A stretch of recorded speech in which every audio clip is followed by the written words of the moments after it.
You guys are going to love this topic. We just got done with live chat talking about dreams and astral projection, but where do dreams come from? Why do we dream? Does it have any correlation to mental illness? So, dreaming, it's pretty fascinating, also complex. It's this phenomenon that occurs primarily during the rapid eye movement stage of sleep, and that's known as REM. So, there are still many mysteries that surround the exact purpose of the dreams, but because of research, they have several reasons that are suggested. So, why do we dream? The main thing is memory consolidation. This is one of the main theories, and it says that dreams play a crucial role in processing and consolidating memories. So during sleep, especially during REM sleep, the brain sorts through, kind of organizes the information from the day. And this helps strengthen important memories and also get rid of the irrelevant ones. Now, in the brain, the hippocampus and the neocortex are heavily involved in this process, with the hippocampus replaying the day's experience to long-term memory formation. And like some mental illness changes the brain structure. So we'll get into that. The dreams also deal with emotional regulation, and it's the way that the brain processes the emotions that we go through. During REM sleep, it's known to be involved with this emotional response and in regulating it. And dreams often reflect emotional experiences, and it helps us to process challenging feelings, fears, or traumas. And the amygdala, this part's responsible for emotional processing, highly active during REM sleep. This suggests that dreams help us rehearse or process emotional situations, which could aid in emotional resilience. And dreams will also serve as a way of problem solving. This allows the brain to make new connections and think outside the box. Many people report having creative breakthroughs or solutions to problems in their dreams because the mind operates more freely without constraints of waking logic. Now, the prefrontal cortex, the area up here, this governs rational thinking. It's less active during REM sleep, giving the brain more flexibility in how it processes information and scenarios. It kind of takes away the inhibition and allows us to get really creative. Also, according to the threat simulation theory, dreams allow us to simulate potential dangers in a safe environment. And this could be a way for our brain to practice responding to danger, and it improves our reactions and survival into instincts that are necessary in real life. Evolutionarily, they think it might help early humans prepare for unexpected threats.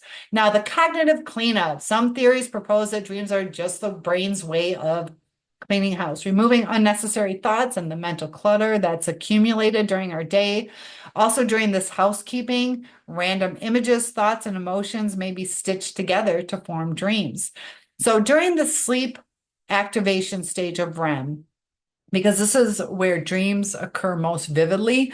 It's a stage of sleep characterized by the eyes moving rapidly, and heightened brain activity can be noticed, and temporary muscle paralysis. So during sleep, the brain's electrical activity can be measured by an EEG. And it's similar to waking activity, which explains the vividness of dreams. And EEG is an electroencephalogram. So the key brain areas during REM sleep include the amygdala, which is emotional regulation and processing, the hippocampus, memory consolidation and retrieval, prefrontal cortex, inhibited, which leads to less logic and reasoning, which is why we had these bizarre and illogical nature of dreams at times. The thalamus, this relays the sensory information, helps create a vivid type of imagery. So the dorsal lateral prefrontal cortex, which is responsible for self-awareness, critical thinking, and planning, is less active during dreams. And this kind of explains why you don't usually question the strange or surreal things that happen in dreams. You're just kind of going with the flow in your dream, as opposed to this would never happen. And they kind of feel normal, even though they are unrealistic. Now, muscle paralysis. During REM sleep, the brain stem will trigger muscle atonia, which paralyzes most voluntary muscles to prevent us from acting out our dreams. So, like our heart and breathing, those are more involuntary. Our body just does it, but we have voluntary muscles, like when we move our arms and legs or shake our head. This paralysis protects us from injuring ourselves when dreaming. Now, the pons in the brainstem is primarily responsible for this mechanism. Now, some cool little known facts about dreams. Lucid dreaming. Dreams can be controlled, and that is lucid dreaming. It occurs when the dreamer becomes aware that they are dreaming, and sometimes they will control the narrative.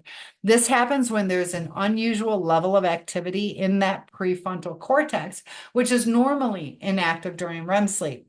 Lucid dreamers can consciously manipulate the dream setting, storyline, the characters in the dream, and this can be useful for creative problem solving or overcoming nightmares. Now, most dreams are forgotten. It's estimated that 95% of dreams are they just come and go. Within a few minutes of waking, the brain's prefrontal cortex, the area that plays a role in forming the memories, it's not very active during REM sleep. So it makes it harder to retain the dreams unless you wake up during or right after the REM cycle. And that's why a lot of times I was talking in live chat how when you go through a full dream cycle, you don't remember your dreams finishing because you don't remember those dreams because you're more apt to remember them right after if you wake up or if you wake up in the middle. Now, can blind people dream? Yep. People who are born blind, the ones that are born blind don't dream in images, but they do experience dreams that involve senses like sound, smell, touch, even taste and emotion. So they may lose their sight later in life. So those people can still have visual dreams based on their memories of their sight. Now, dreams can affect our waking decisions. A phenomenon known as dream incorporation occurs when elements from dreams influence real life thoughts, attitudes, and choices. So as an example, a dream about a conflict with a friend, that could influence how you interact with them the next day. There are times you might have an attitude. Let's say you dreamt that your partner was cheating on you and you're kind of put off by them and they did nothing wrong. It was just a dream you had. And that can kind of go into relationships. It can infiltrate. So we can dream in both color and black and white. Most people report dreaming in color. Some people dream exclusively only in black and white. There are studies from the mid-20th century that say a large percent of people dreamt in black and white, but this could be influenced by the popularity of black and white television at the time. I'd like to know what you guys think about that. Also, recurring dreams. I've had those. Mine are usually recurring nightmares. They are common, especially in response to unresolved conflicts, ongoing life stress, or deep-seated emotions. These repetitive dreams may be your brain's way of processing ongoing issues that haven't been fully resolved in your waking life. Now, sometimes dreams can be influenced by our physical state. So sometimes people who have fevers or who are sleep deprived, they tend to have more intense and bizarre dreams. And this could be possibly due to increased brain activity. So what happens when we don't dream or have REM sleep? You can have memory problems, emotional dysregulation, because lack of dreams can make it more difficult for the brain to process and regulate emotions, can lead to irritability and mood swings and decreased problem-solving ability. You need that REM sleep to kind of process things. Physical health consequences. Dreaming during REM sleep also serves as a way to go through physical recovery. So lack of REM sleep has been linked to increased inflammation and a weakened immune system, making individuals more susceptible to illness. And if you think about it, when you go through depression and you're not sleeping right, or you go through a manic state, it can cause you to be more immunocompromised. Chronic REM sleep deprivation has been associated with higher risk of heart disease, weight gain, and diabetes, reduced stress resilience.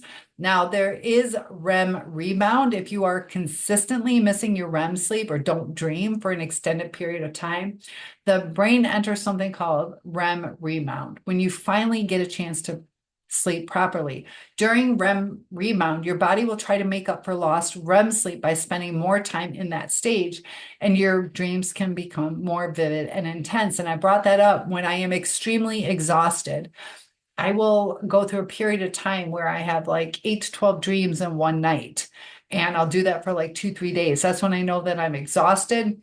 Part of that exhaustion might be because I didn't get the deep sleep I didn't get the REM sleep that I needed. So, what is healthy for dreams? Now, on average, a person experiences 4 to 6 sleep cycles per night. Each cycle includes a period of REM sleep.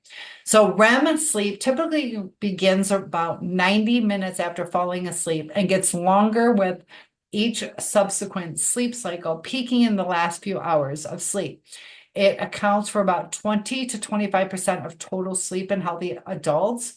So, in an 8 hour sleep period, there's about 1.5 to 2 hours in REM sleep. Now, many people, they forget their dreams and they wake up during non-REM sleep, but remembering dreams is not common for people not to remember their dreams. Sorry.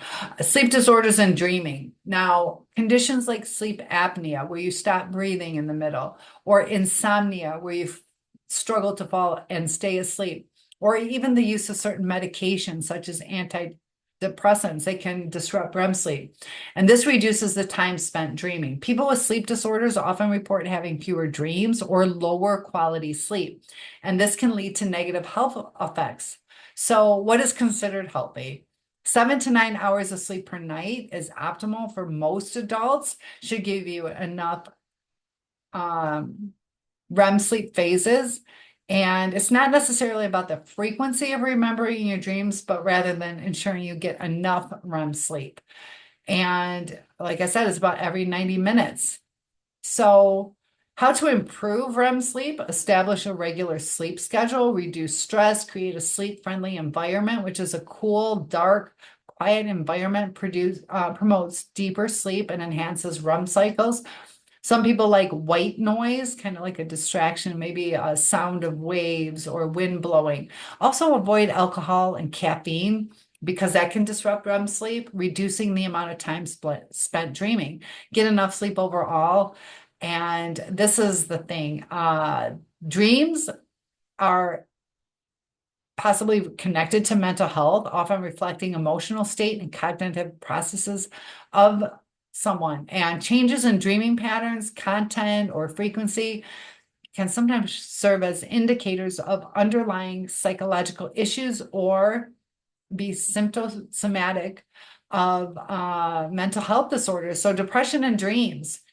Increased REM sleep. Depressed individuals typically enter REM sleep more quickly and spend more time in REM stages than non-depressed people. And this can result in longer and more vivid dreams. Negative dream content. When somebody's depressed, they might have more dreams of loss, sadness, guilt, or hopelessness. And this emotional tone of the dreams may mirror or amplify negative feelings during the waking life. So sometimes our dreams are trying to tell us something. Early morning wake ups. Depression is also associated with frequently waking up early in the morning, and impact on mood. Negative dream content can influence your mood for the next day, sometimes reinforcing feelings of sadness and just being exhausted. Anxiety disorders and dreams, more nightmares, and the themes might have more threat, fear, helplessness, and that kind of mirrors the hypervigilance and fear experienced during the day. Fragmented, broken up REM sleep. Anxiety can disrupt sleep patterns, and this disruption can increase the likelihood of waking up during REM, resulting in more vivid dream recall and stronger emotional impact. Sleep paralysis, sometimes is related to anxiety, can increase the likelihood of experiencing this state of not being able to move. So it's a state between waking and sleeping where the body is temporarily paralyzed. Our body will, during the dream state, cause us not to move so we don't harm ourselves. And sleep paralysis can be experienced. I've gone through that. It can be terrifying sometimes too. Post-traumatic stress and dreams. People that suffer from PTSD, they get the recurring nightmares, re-experiencing the trauma. They can also have fragmented sleep and night terrors, and it can lead to disrupted REM sleep and a heightened fear of falling asleep. And then it just has this terrible cycle where you're afraid to go to sleep, but you need to go to sleep for your mental health. And also hyperarousal during sleep. PTSD affects the brain's amygdala and hippocampus, and this is involved in emotional regulation and memory. So these changes result in increased hyperarousal, makes it difficult for the person to calm down or even get sleep. Now, if you struggle with bipolar disorder, it's characterized by extreme mood fluctuations, and it can influence both sleep and dream patterns. So dream changes with the mood states. During manic episodes, people with bipolar can experience increased and more vivid dreams, and often reflecting feelings of grandeur or excitement, and they might also have trouble sleeping, leading to REM sleep deprivation. During the depressive episodes of bipolar, the themes can become darker: sadness, loss, helplessness, hopelessness, sleep deprivation, and mania. During the manic state, reduced need for sleep can cause a decrease in the REM. But when they do dream, these dreams can be chaotic, fragmented, overwhelming, and it mirrors the racing thoughts of that manic mind. People with schizophrenia and their dreams, bizarre, disjointed dreams. So they often report surreal dreams, similar to the disorganized thought patterns that they experience when awake. These dreams can feel confusing, chaotic, and they can be filled with odd symbolism. They also have a tendency to have increased nightmares, very common, and the boundary between waking hallucinations and dreams can become blurred. So they're already struggling with hallucinations and not knowing what is real, and it just compounds. So the dopamine dysregulation in schizophrenia affects the REM sleep, and this contributes to that altered dream content. The lucid dreaming and paranoia, they can experience this, and the dreams can sometimes take on paranoid or frightening themes. Borderline personality disorder, emotionally charged dreams. Somebody with BPD, their dreams are often emotionally intense, and they can involve themes of abandonment, betrayal, rejection, and it's just mirroring what they're feeling in life. Frequent nightmares, helplessness, rage, fear that can be triggered. REM sleep dysregulations, they have irregular REM sleep, and this can exacerbate their emotional instability that they experience during their dreams, and it infiltrates into their life. Sleep disorders and mental health, insomnia, narcolepsy, where you just fall asleep, sleep apnea, where you struggle to stay asleep, you're gasping for breath. This can also significantly impact dream patterns. So insomnia and fragmented dreaming. Chronic insomnia is linked to the reduced REM sleep and less restorative dreams, and it can reflect the different worries or preoccupations about not being able to sleep. Narcolepsy, like I said, that's where you just have sudden bouts of REM sleep, and often leads to vivid and sometimes lucid dreams. These dreams can blur the lines between waking and sleeping states, and it creates confusion, sometimes even distress. Sleep apnea, where they experience repeated interruptions in the breathing, can also cause them to wake up. So they have fewer dreams. They can be extremely exhausted, and they can experience REM rebound, where they kind of catch up and have a ton of dreams, or longer dreams when sleep apnea is treated. Now, the neurobiology of dreams and mental illness. You got your dopamine dysregulation. So disorders like schizophrenia and bipolar involve abnormal dopamine levels, which can influence the intensity and vividness. So increased dopamine is linked to more vivid dreams, while low levels are associated with kind of flat or diminished dreaming. Serotonin and mood disorders, when you have low levels of the serotonin, which is often associated with depression, are connected to disrupted sleep patterns. And this reduces the ability to enter and maintain REM sleep. Antidepressants that affect serotonin, like SSRIs, can also alter dream patterns, often making dreams more vivid or strange. Hippocampal and amygdala activity. So, with the hippocampus and amygdala involved in memory and emotional regulation, they're highly active during REM sleep. Disorders that impact these regions, such as PTSD, BPD, they lead to more emotionally charged and sometimes traumatic dreams. So dreams and mental health, they can be deeply intertwined. The way a person dreams, the content, frequency, and emotional tone can reflect underlying psychological states and provide some insight into their mental health. Now, occasional nightmares or unusual dreams, that's normal. But when it's persistent changes in dreaming, it can be a sign of mental health issues. So understanding these connections can help us identify or treat mental illnesses more effectively and using dreams as a window into the subconscious. So I'd like to hear your thoughts. Maybe share some of your dreams, and I thought it was interesting. Topic requests are welcome. The one-on-ones are always available, and I'll see you soon.